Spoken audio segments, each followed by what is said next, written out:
ইমাম আবু হানিফা রহিমাহুল্লাহু তাআলা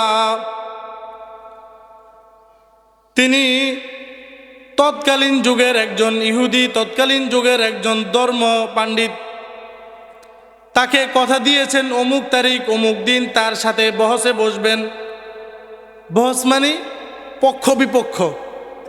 ওই যে টিভিতে শো দেখেন না, পক্ষ বিপক্ষ, এই স্কুল হে স্কুল, এরকম পক্ষ বিপক্ষ, যেটাকে আরবিতে বলা হয় বহস।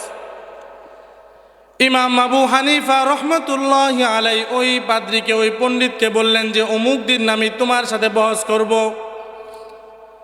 আমাদের বহসের বিষয় হলো, আমি ইমাম আবু হানিফা রহমতুল্লাহি আলাই সাবেত করব যে আসমান এবং জমিনের একজন স্রষ্টা হলেন, আসমান এবং জমিনকে কন্ট্রোল করার একজন স্রষ্টা আছেন। তিনি হলেন কে?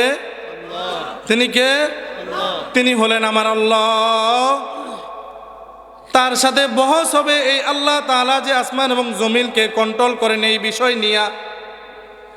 ইমাম আবু হানিফা রহমতুল্লাহি আলাইহির শাগরিদরা ওই পণ্ডিতের সাথে দিন তারিখ ঠিক করলেন। দিন তারিখ ঠিক করার পর পয়গম্বরে আরবি রসুল ইমামে আবু হানিফা রহিমাহুল্লাহ দিন তারিখ ঠিক করার পর ওই পণ্ডিত যেই তারিখ এবং যেই দিন ঠিক করছে এবং যেই জায়গা ঠিক করছে, ওই জায়গার মধ্যে ওই পণ্ডিত উপস্থিত হয়ে গেছে। উপস্থিত হওয়ার পর ইমামে আবু হানিফা রহমতুল্লাহি আলাইহি আসতেছে না, পুরা মাঠ ভরা মানুষ। কারণ সবাই যুগের সবচেয়ে বড় ইমাম আবু হানিফার বহস দেখবেন। তিনি সাবেত করবেন যে আসমান এবং জমিনের একজন খালেক আছেন আল্লাহ। সেই আল্লাহ দুনিয়াতে আছে এবং সেই আল্লাহ আসমান এবং জমিনকে কন্ট্রোল করেন। ইমামে আবু হানিফা রহমতুল্লাহি আলাইহি তার আসার কোনো খবর নাই, তার আসার কোনো খবর নাই। ইমাম আবু হানিফা রহমতুল্লাহি আলাইহির শাগরিদ যারা ছিলেন সকলে চিন্তিত পেরেশান। যুগের এত বড় ইমাম, তিনি তো বহসের কথা বলে সেই স্থান থেকে পালায়ন করতে পারেন না।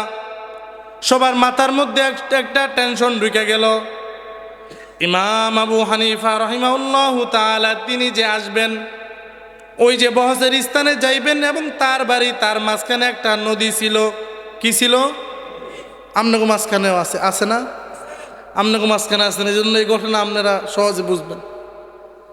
ইমামে আবু হানিফা রহমতুল্লাহি আলাইহি অনেকে চিন্তা করতেছেন হয়তো নদী পার হতে তার দেরি হইতেছেন, কিন্তু নদী পার হইতে এতক্ষণ লাগে না। ইমামে আবু হানিফা যতক্ষণ সময় দেরি করছে, ভক্তদের মনের মধ্যে চিন্তা ঢুকে গেল, ভক্তরা পেরেশানির মধ্যে পইরা গেল। ইমামে আবু হানিফা রহমতুল্লাহি আলাইহি একবারে শেষ সময় সন্ধ্যার আগে ওই মজলিসে আসলেন। আসার পরে ওই বিধর্মী পাদ্রী সেই ইমাম আবু হানিফা রহমতুল্লাহি আলাইহিকে ছোট করার উদ্দেশ্যে একটা কথা বললেন। একটু মুস্কি হেসে দিয়া ইমামে আবু হানিফা রহমতুল্লাহি আলাইহিকে উদ্দেশ্য করে বললেন, জমানার সবচেয়ে বড় ইমাম বাহাস করার কথা সকাল 9টায়, সে সন্ধ্যা 6টা বাজে আসছে। ইমামে আবু হানিফা রহমতুল্লাহি আলাইহি তিনি সকলকে বললেন যে আপনারা চুপ থাকেন, আপনাদের সাথে আমার কথা আছে। সকলে তার স্থানের মধ্যে চুপ থাকলেন, চুপ করে বসে রইলেন। ইমাম আবু হানিফা রহমতুল্লাহি আলাইহি তিনি ওই পাদ্রীকে উদ্দেশ্য করে বললেন, আমার এবং আমার বাড়ি থেকে এই স্থানে আসার মাঝখানে একটা নদী আছে। ওই পাদ্রী বললেন, তাও তো কি হয়েছে? তখন ইমামে আবু হানিফা রহমতুল্লাহি আলাইহি বললেন যে আমি নদীর ধারে দাঁড়াইছিলাম, কোনো নৌকা বা যাতায়াত করার মধ্যে কোনো যানবাহন পাই নাই। ইমামে আবু হানিফা রহমতুল্লাহি আলাইহি বলেন যে কোনো যানবাহন পাই নাই, আমি নদীর সামনে দাঁড়াইছিলাম। দাঁড়া থাকতে ইমামে আবু হানিফা রহমতুল্লাহি আলাইহি বলেন, যদি কোনো নৌকা একা একা নদী পার না করাইতে পারে, যদি কোনো যানবাহন একা একা আমাকে নদী পার না করাইতে পারে, তাহলে কোনো না কোনো মাধ্যম দ্বারা নিশ্চয়ই নৌকা আমাকে পার করবে। তাহলে এই নৌকা চালানোর জন্য যদি কোনো ব্যক্তি থাকে, তাহলে এত বড় আসমান এবং জমিন চালানোর জন্য নিশ্চয়ই একজন আছেন। এখানেই বহস শেষ। এই কথা বলার সাথে সাথে বহস শেষ। তখন উপস্থিত যারা ছিল সকলেই ইমামে আবু হানিফার এই কথা শোনার সাথে সাথে বুঝে গেছেন যে একটা নৌকা যেটার কোনো চালক নাই, মাঝি নাই, যেটা অটোমেটিক কোনো মানুষ আনতে পারে না, সেই নৌকা দিয়া পার করার জন্য একটা মানুষ সেই নৌকার ড্রাইভার হতে হয়। তাহলে এত বড় আসমান এবং জমিন যে অটোমেটিক চলতেছে, নিশ্চয়ই এর পিছনে কোনো না কোনো কেউ এটা আছে।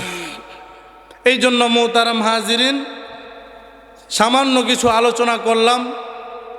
সর্বপ্রথম আলোচনা করলাম আদব সম্পর্কে। আমার বলার উদ্দেশ্য হলো, ছোটরা বড়দের সামনে লা তারফাউ আসওয়াতাকুম, তারা তাদের আওয়াজকে ছোট করবে। অশিক্ষিতরা, মূর্খরা শিক্ষিত মানুষের সামনে ক্ষেত্র বিশেষ আওয়াজকে ছোট করবে। ঠিক তেমনিভাবে আওয়ামরা ওলামায়ে কেরামের সামনে তাদের আওয়াজকে ছোট করবে। কথা ঠিক না? নাকি হুজুর সব ঠিক আছে, শেষ যে কথাটা কইছেন ওটা তার ভাল লাগে নাই? সব ঠিক আছে না? সবই ঠিক আছে। কারণ লা তারফাউ আসওয়াতাকুম, এই আয়াতের পরে আল্লাহ তাআলা ব্রেকেট দিয়ে কোনো নির্দিষ্ট মানুষের কথা বলেন নাই।